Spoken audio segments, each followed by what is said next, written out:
네, 오늘 제목인데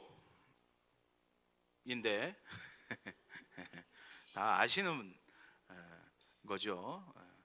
제가 이걸 어떻게 발음을 해줄까 이렇게 생각을 하다가 정직한 한국식 발음으로 해야 되겠다. 땡큐, 땡큐, 땡큐라고 하는데요. 네. 땡큐의 뜻이 뭐죠? 감사합니다라는 뜻입니다. 근데 우리나라 말은, 우리말은 너무 아름답고 좋은 말인데 생략되는 부분들이 있어요. 항상 감사합니다라는 말이 영어는 이렇게 땡큐라고 쓰는데 꼭 영어는 you가 붙습니다. 당신에게 감사하다. 나는 당신께 감사합니다라고 이야기한다는 거예요. 그래서 제가 이렇게 일부러 제목을 정했습니다. 왜냐하면 우리 감사해야 합니다라고 이야기하면 우리는 흔히 무엇 때문에 감사하다, 이것 때문에 감사하다, 즉 감사의 조건을 찾습니다. 이렇게 했기 때문에 감사한 것이고 이렇게 해 주셨으니까 감사하다. 그래서 우리는 감사의 조건을 가지고 감사할 때가 많다라는 거예요. 그런데 오늘 성경에서도 그렇지만 중요한 것은 감사의 조건, 그것이 아니라 감사의 대상이다라는 것입니다. 매년 추수감사절이 되면 혹은 맥추감사절이 되면 각종 감사절이 되면 우리는 고민합니다. 내가 감사할 게 무엇이 있을까? 내가 어떤 것들 때문에 감사해야 할까 늘 고민합니다. 그러나 진짜 우리가 고민해야 될 것이 무엇이냐면 나는 누구에게 감사해야 하는가? 그것이 중요하다는 거예요. 오늘 우리가 읽은 시편 136편, 우리 새벽기도에서 한번 살폈던 본문입니다. 136편은 우리가 누구에게 감사해야 하는지를 계속해서 알려주고 있습니다. 우리의 감사의 대상이 누구신가 거기에 대해서 말씀하죠. 오늘 136편은 계속해서 동일하게 반복되고 있습니다. 뭐라고 반복되느냐 하면 여호와께 감사하라, 그 인자하심이 영원합니다. 누구에게 감사하라, 그 인자하심이 영원하다. 감사하라, 그 인자하심이 영원하다. 그것이요 136편 1절부터 시작해서 마지막 26절까지 계속해서 반복됩니다. 시인이 반복하며 이야기하고 싶은 것이 무엇입니까? 우리가 감사해야 할 대상이 있는데 바로 여호와다라는 거예요. 오늘 우리가 읽은 1절에서부터 3절 말씀, 여호와께 감사하라 시작하죠. 2절에서는요, 신들 중에 뛰어난 하나님께 감사해라. 또 3절은 주들 중에 뛰어난 주께 감사하라. 곧 우리가 감사해야 할 하나님이 어떤 하나님이신가, 그 하나님이 어떤 분이신가를 설명하고 있습니다. 철저히 감사의 조건, 내가 감사해야 할 어떤 일들의 중심이 있는 것이 아니라 우리가 감사해야 할 대상에 곧 하나님께 초점이 맞춰져 있습니다.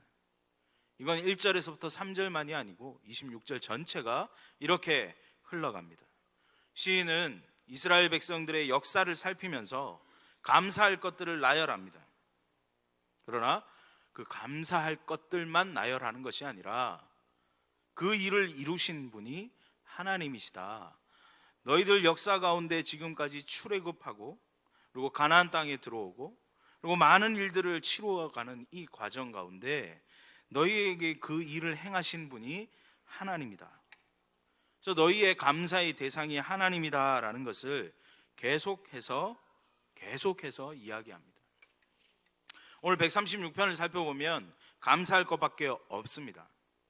우선 노예되었던 그들을 이집트에서 이끌어내셨고 홍해를 건너게 하셨고 또 광야에서 만나와 메추라기를 먹이셨고 그것뿐만 아니라 가나안 땅에 들이셨고 그리고 가나안 땅에서 전쟁으로 승리하게 하시고 그것을 차지하게 하신 하나님, 거기에 대해서 노래합니다.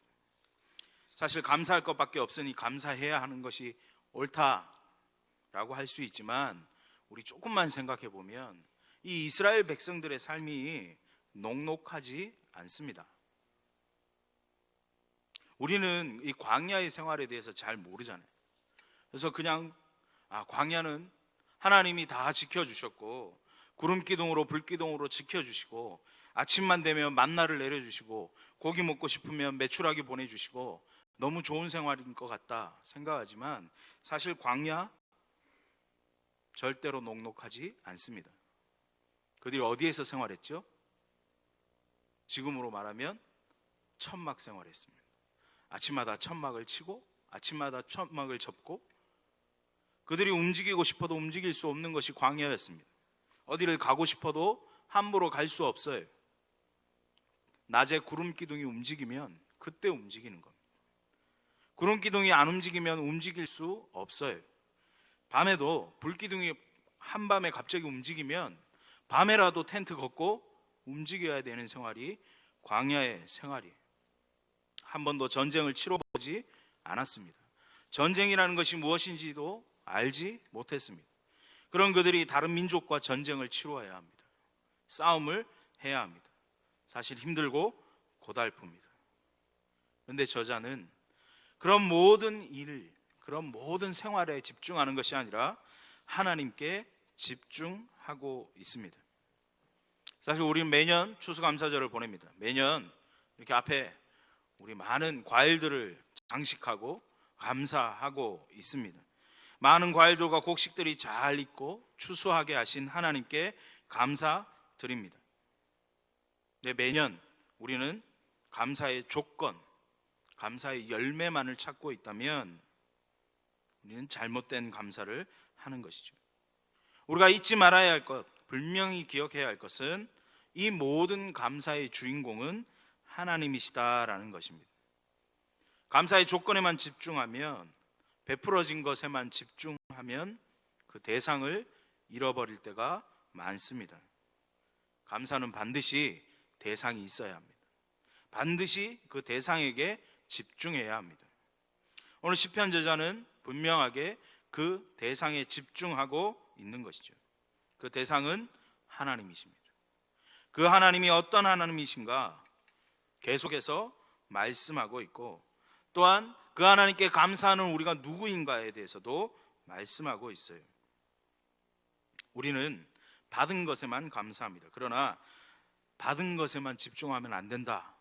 받은 것에만 집중하며 감사하는 것은 참 감사가 아니다라는 것을 오늘 시편은 이야기합니다. 오늘 시편은요, 앞에 하나님에 대해서 쭉 설명해요. 어떤 하나님이시다, 어떤 하나님이시다, 어떤 하나님이시다. 왜 시편 저자가 그렇게 설명할까요? 우리가 집중해야 할 것은 감사의 열매만이 아니라 그 감사의 대상인 하나님이기 때문에. 그래서 그 하나님이 어떤 하나님이신가에 대해서, 우리가 감사해야 할 하나님에 대해서 설명해 주고 있는 것입니다. 하나님은 이런 하나님이시다. 이런 하나님이시기에 우리가 감사해야 합니다. 이런 하나님이 우리를 자녀 삼아 주시고 우리를 백성 삼아 주셨기에 감사해야 한다. 그렇게 집중해야 함을 이야기합니다. 우리는 감사하면 눈에 보이는 것만 감사할 때가 많죠. 건강, 돈, 성공, 원하는 것이 이루어지는 것. 그러나 그것이 감사의 전부가 될 수 없습니다. 그 모든 것을 허락하신 하나님이 우리의 감사에 집중되어야 되고 또 감사의 대상이 되어야 합니다. 혹시 지금 숨 쉬고 계시죠? 전부 숨 쉬고 계시죠? 자, 쉬고 있기 때문에 날 숨쉬게 하는 이 공기에 혹시 감사하고 계십니까? 공기에 감사하는 것 좋지요. 공기가 있는 것 감사하는 건 맞습니다. 그러나 그보다 더 원천적인 감사는 공기를 있게 하신 하나님께 감사하는 것. 지금 굶지 않고 밥을 먹잖아요.